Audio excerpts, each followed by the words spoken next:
3 weeks was yesterday for this whole ordeal. I'm actually moving really, really good. Like anything in my world is going to be the same for a few weeks. So I wanted to talk about Lemon had a trying little puppyhood. And like when we got her, she was just this small, dirty nugget. And we just had to help her. Upon getting her checked out, we found out she had Giardia and dog lice. Yeah, it was like a month almost. Yeah. And she's half English Springer Spaniel, and then her other half is Bernese Mountain Dog and Australian Shepherd. With the mix of breeds sounded really good. Not hoarding dogs, but like definitely kind of like a hoarder situation. Like a little bit, yeah. There was a lot of dogs there. An environment that once the guy had handed the dog to Roxy, at least in my head, I was like, there's no way that dog's going back down in that like pen. So we got her when she was 8 weeks old. Immediately took her to they were like, keep her separate from all the other dogs. But what I think was tough about it is she was clearly like she was a really scared little pup. You know, we obviously she got pulled away from her litter and then brought into essentially just isolation. Now, granted, it was clean isolation, which she hadn't had before. Almost a month before she could really actually start to like interact with and bond with the dogs. But she loved them right away. Yeah, like when she saw Jake for the first time, it was like their tails were like Bluetooth pairing, like they're just boop, boop, and then just in sync. That was amazing to see. Her and Jake were playing. Jake was settling out a little bit, and she wasn't ready to slow down because she was 6 months old. And she ran at him full speed. Launched most of the way across the room. Landed on him like a horse, and she promptly rolled off of him. Horrible, like yelping, and of course we were like, well, maybe she was scared. Let's see if she can walk it off. And she was able to walk on it. It was really only, I think it was the night before we took her to the vet, was because she had like rolled over on it in the middle of the night and yelped really loud, and we were like, okay, something's definitely, she wasn't even limping all that much. Like she was puppies still are resilient, yeah. And we didn't think it could be like a bad thing at all. Come to take her in, Dr. Schneider, who is the best, just over at Blue Diamond Animal Hospital, she got everything sorted out for us, but she was like, that shoulder is broken. I've never seen this before. We have to get her into surgery as soon as we can.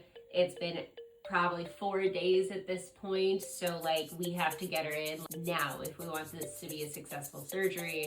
We were gonna give her a good life. We couldn't just stop there. Didn't give her back to me that day. They're like, all right, we're taking her in. She's starting to fast. We're prepping her for surgery and we're operating. And then we get a call and surgery is done and we don't get our puppy back because they have to monitor some stuff. There was like wires over a nerve that they had to cross over a growth plate over a 6-month-old puppy who was gonna grow. She was only 35 pounds at the time of that surgery.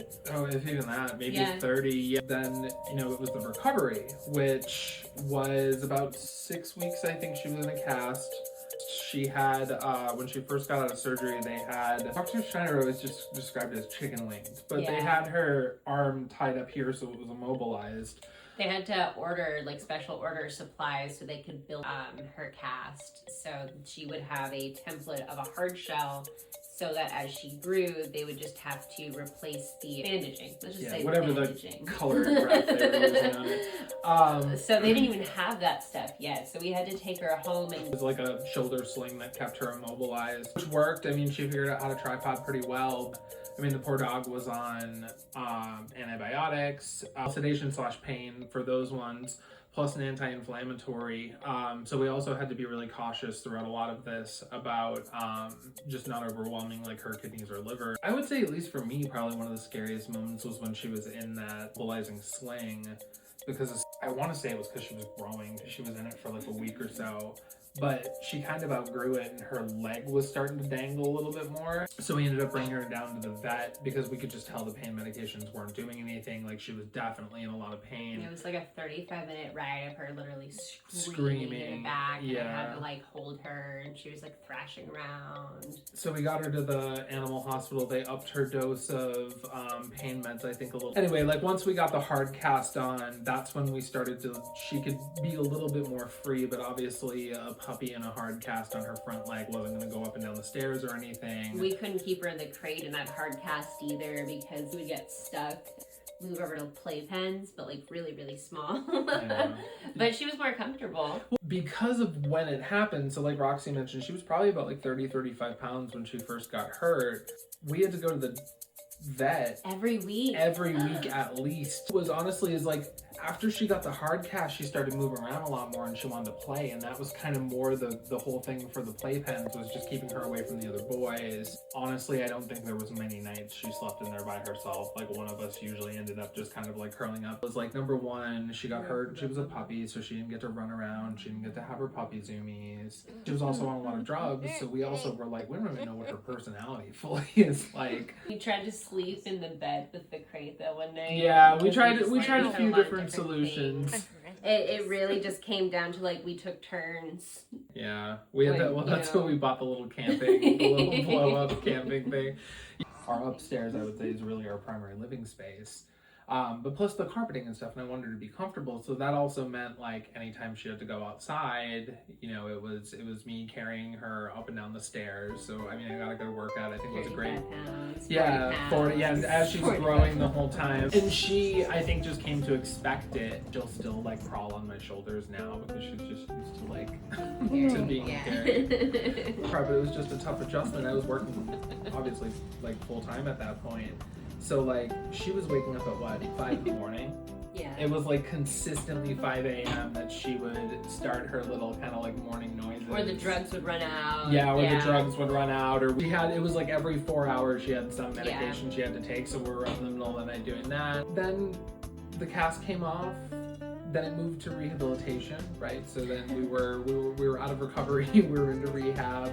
They told us to put her in a cone because of It's cast rash. Cast Like, rash. yeah. And she couldn't lick it or it would get worse. And Dr. Schneider is like, that's the hardest part. They'll be sitting home with this stuff. So she was like, if this was most other people, I would just prescribe an antibiotic. But she was like, I know you guys are actually going to do what we ask you to do. I didn't have the heart to put her in a cone. She'd already been in a crate, and you know, we got her the donuts instead of the cones, and she was really good about not trying to lick anything that we were taking care of.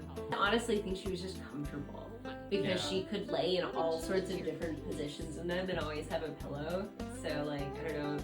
Rehab was, you know, we had to kind of stretch her leg out a few different times a day, make sure that she was moving on it, make sure that it wasn't causing her pain, make sure that we were rubbing and palpating the surgery site to make sure that there wasn't any indications that that nerve was being hit. So there was always that concern too, of like, what's the one time that we're gonna touch it the wrong way, and she like, oh, and we find out it's a nerve. It was an incredible thing to be able to help her out, you know, like in a worse situation, we wouldn't have been able to like do this, but we were able to gain this incredible bonding experience with her, and especially being injured myself and then knowing I was going to kind of be in my own recovery again. She hasn't really left my side. But she's a little personality, and I think we're super lucky to have her, regardless of what we had to go through. You know, it's more just like Roxy said, being able to help her out in a time when, like, honestly, other people may not have. We barely were able to. We at least know that if we did surrender her, Dr. Schneider would have taken her. Yeah. And like, we've both been weirdly okay with that. Dr.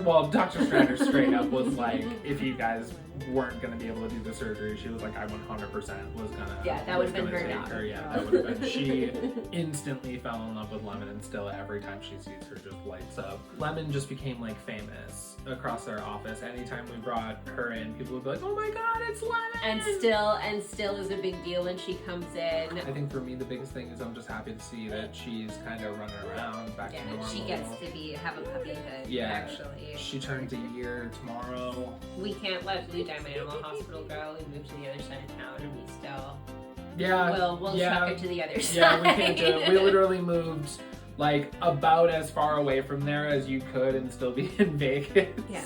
But we still drive 35 minutes over there because it's just worth it. They've been amazing. And the dogs are always happy to go. Huge shout out to Blue Diamond Animal Hospital. It's been one of the best vets I've ever gone to, and I've owned animals my entire life. Yeah. So happy 3-week check-in.